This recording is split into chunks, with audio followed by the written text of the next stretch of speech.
তো আমি তিনবার করে পড়ছি আর আমার রোগ একবারে ভালো হয়ে গেছে।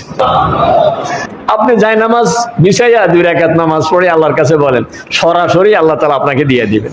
যেটা দুনিয়ার কেউ পারে না, সেটা পারে কে? আল্লাহ তাআলা দিয়ে দিবেন, আল্লাহ তাআলা করে দিবেন। এবার একজন লোক আমার খুব পরিচিত, ঢাকায় শিক্ষা ভবনে চাকরি করতেন না, খুবই সৎ মানুষ, খুবই ভালো মানুষ। উনি মারাত্মক ক্যান্সারে আক্রান্ত, কারণ পাকস্থলীতে ক্যান্সার। এই জায়গায় ক্যান্সার হলে তো বাঁচার কথা না। তো শেষে সাহস করে ফোন দিলাম, বলে কেমন আছেন? আলহামদুলিল্লাহ খুব ভালো আছে। রোগের কি অবস্থা? এখন খুব ভালো। কি বলে? কয় যে ইন্ডিয়া গেছি, অমুকখানে গেছি, সব গেছি, অনেক টাকা খরচ করছি।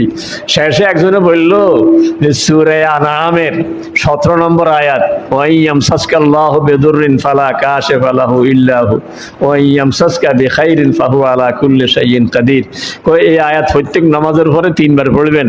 অর্থ হইল, যদি কোনো বিপদ আসে আল্লাহ ছাড়া এটা কেউ এটা সরাইতে পারে না, আর যদি কোনো ভালো কেউ দিতে চায় আল্লাহ তাআলা, এটাকে কেউ ঠেকাইতে পারে না। তো আমি তিনবার করে পড়ছি আর আমার রোগ একবারে ভালো হয়ে গেছে। আমি আশ্চর্য হয়ে গেছি, হুজুর একিনের সাথে পড়ছি, দেখছি যে দুনিয়ার কোনো ডাক্তার আমাকে ভালো করতে পারবে না, ভালো করতে পারে একমাত্র আল্লাহ। ওই একিনের সাথে পড়ছি, তো আল্লাহ তাআলা আমার রোগ ভালো করে দিচ্ছে।